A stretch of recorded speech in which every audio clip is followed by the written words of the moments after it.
جب میری امت کا جوان اپنے دوستوں سے بہت اچھی طرح پیش آنے لگے مگر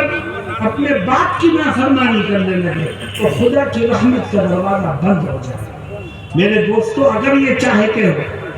کہ قبر میں ایک اچھا ساتھی آپ کو ملے اور اللہ آپ کی قبر کو جنت کا باغ بنا دے تو تیسرا کام یہ طے کرو کہ جب تک جسم میں جان اور بدن میں روح رہے گی اپنے ماں باپ کی خدمت کر کے ان کی دعائیں لیتے رہیں گے، ان کے ساتھ حسن سلوک کرتے رہیں گے۔ جس کے دامن میں ماں باپ کی دعائیں ہوں گی اللہ اس کی دنیا بھی عزت سے گزروا دے گا اور اس کی قبر کو بھی جنت کے باغ میں تبدیل کرے گا۔ تو بھائی عمل کرو گے اس پر؟ آخری چیز دیکھو، ایک دن مرنا ہے، ایک دن قبر میں جانا ہے، اور قبر میں جانے والوں کے لیے یہ دو موقع ہیں، یا تو قبر جنت کا باغ بنے گی یا قبر جہنم کا گڑھا بنے گی۔ ایک چوتھا کام اور کرو، نماز روزہ حج زکوٰۃ کے ساتھ ساتھ ایک چوتھا کام اور کرو، اور وہ چوتھا کام یہ ہے کہ آج سے طے کرو کہ انشاءاللہ زندگی کے آخری سانس تک جب کسی کا کوئی حق میری طرف نکلے گا تو ایک ایک پیسے کا حساب کر کے اس کے حق کو ادا کرو۔ بھائی کے حق کو ادا کرو، بہن کے حق کو ادا کرو، پارٹنر کے حق کو ادا کرو، پڑوسی اور رشتہ دار کے حق کو ادا کرو۔ جب اللہ کے بندوں کا حق ادا کر کے دنیا سے جاؤ گے تو اللہ تمہاری قبر کو جنت کے باغ میں تبدیل کر دے گا۔ آج مسلمانوں کا ایک بہت بڑا طبقہ ایسا ہے جو مسجد میں دکھائی دیتا ہے، دین کے کاموں میں حصہ لیتا ہے، ہر سال عمرہ اور حج کرتا ہے، مگر ان کی زندگیوں میں جھانک کے دیکھو تو پتہ چلے گا کہ بھائی کا حق دبائے رہتا ہے، بہن کا حق ادا نہیں کرتا، کاروبار جو ساتھی ہے،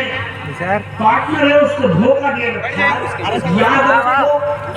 اگر ہم نے کسی کی حق تلفی کی ہے، کسی کا حق مارا ہے تو اللہ کے کوئی عبادت قبولیت کے درجے کو نہیں پہنچے۔ اور ایک بات ذہن میں رکھو کہ اسلام ہمیں اس بات کی دعوت دیتا ہے کہ کسی کا حق مارنا یہ جائز نہیں ہے۔ جس طرح مسلمان کا حق مارنا حرام ہے،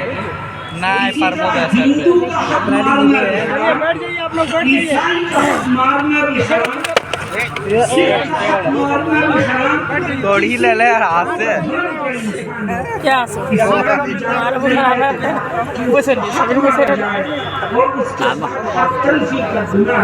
اور اگر نیچے بیٹھ گئے ہندو کا، کسی سکھ کا، کسی عیسائی کا حق ماریں گے تو بتاؤ جس کا ہم حق ماریں گے کوئی دقت نہیں ہے، وہ والا کھیل تھوڑا سا بیٹھ جائیے وہیں پہ، بیٹھ جائیے آپ سب بیٹھ جائیے، بیٹھ جائیے، وہ ہمیں بھی دعا کہے گا، ہمارے دھرم کو بھی دعا، وہ والا کھینچ لیجیے نا پورا، شریعت اور اسلام اس بات کا حکم دیتا ہے کہ انسانیت میں سب برابر ہے۔ جو حق ایک مسلمان کا ہے وہی حق ایک ہندو کا ہے، سکھ کا بھی ہے، عیسائی کا بھی ہے، اور کسی کے حق کو دبانا یہ ظلم اور ناانصافی ہے،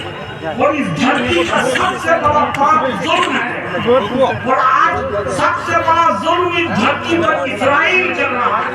اور دھرتی کا سب سے بڑا ظالم ہے۔ ظالم کا پنجہ مڑوڑنا یہ خدا کا کام ہے، اور خدا ڈھیل دیتا ہے،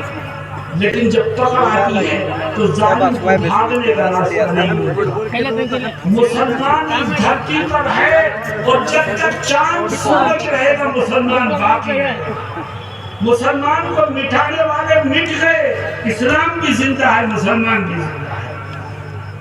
اور جب تک ہم ہیں، جب تک یہ دھرتی بھی ہے، جب ہم ختم ہو جائیں گے تو یہ دھرتی بھی ختم ہو جائے گی۔ میرے دوستوں اور ساتھیوں، آؤ ہم مظلوم بن کے رہیں، یہ تو ممکن ہے، مگر ہم ظالم بن کر کے نہیں رہیں گے۔ گے، کیونکہ اللہ کو ظلم کسی صورت میں پسند ہے۔ مسلمانوں، اگر کسی کا حق ہماری طرف نکلتا ہے تو ہمیں آنا پائی کا حساب کر کے اس کے حق کو ادا کرنا چاہیے، تبھی ہماری قبر جنت کا باب بنے گی،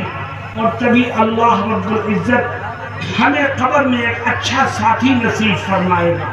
میں نے یہ 4 باتیں کہی ہیں، میں یہ سمجھتا ہوں کہ آپ نے اگر غور سے سنا ہوگا تو آپ کی زندگیوں کو سدھارنے کے لیے یہ باتیں نہایت مفید اور کارآمد ہیں، اور انشاءاللہ آپ کو زندگی کے ہر قدم پر اس کا فائدہ محسوس ہوگا۔ میں جب جلسہ گاہ میں آ رہا تھا تو میں نے دیکھا کہ جو بورڈ میرے سامنے لگا ہے اس پر لکھا ہے اجلاس دستار بندی وہ تحفظ جمہوریت کانفرنس۔ تو تحفظ جمہوریت کانفرنس کا کیا مطلب؟ میں 2-3 منٹ میں اپنی بات کہہ کے ختم کروں گا۔ میرے دوستو، ہم جس دیش میں ہیں، یہ دیش، کان کھول کے سن لو، ہم جس دیش میں ہیں یہ دیش صرف ہندوؤں کا نہیں ہے، صرف مسلمانوں کا نہیں ہے، صرف سکھوں کا نہیں ہے، صرف عیسائیوں کا نہیں ہے۔ جس نے بھی اس دیش کی دھرتی پر جنم لیا ہے وہ اس دیش کا مالک ہے، اور اس دیش کی خوبصورتی یہ ہے کہ یہاں مختلف مذہب کے ماننے والے بھائیوں کی طرح رہتے ہیں۔ جب تک یہاں آپس میں پیار و محبت رہے گا، دیش امن و امان کا گہوارہ بنا رہے گا، ترقی کے راستے کھلتے چلے جائیں گے۔ ہم یہ کہتے ہیں کہ ہم سب نے مل کر مذہب سے اوپر اٹھ کر پیار و محبت کے گیت گا کر انگریزوں کے خلاف آزادی کی جنگ لڑی، تو ہماری طاقت اتنی مضبوط ہو گئی کہ وہ حکومت کہ جس میں سورج غروب نہیں ہوتا تھا، اس قوم کو بھی اپنا بوریا بستر گول کر کے یہاں سے بھاگنا پڑا۔ آج بھی اگر ہم اپنے اندر اتحاد کی شکتی کو پیدا کر لیں تو دنیا کی کوئی طاقت ہماری طرف آنکھ اٹھا کر دیکھنے کی ہمت نہیں کرے۔ مسلمانوں، میں خاص طور پر آپ سے کہتا ہوں کہ آپ کو اپنے اندر ہمت اور حوصلے کو پیدا کرنا ہے، صبر اور ہمت سے کام لینا ہے۔ کیوں؟ اللہ نے آپ کو ایک پیغام دیا ہے، اور خدا کیا کہتا ہے کہ برائی کا بدلہ برائی سے مت دو،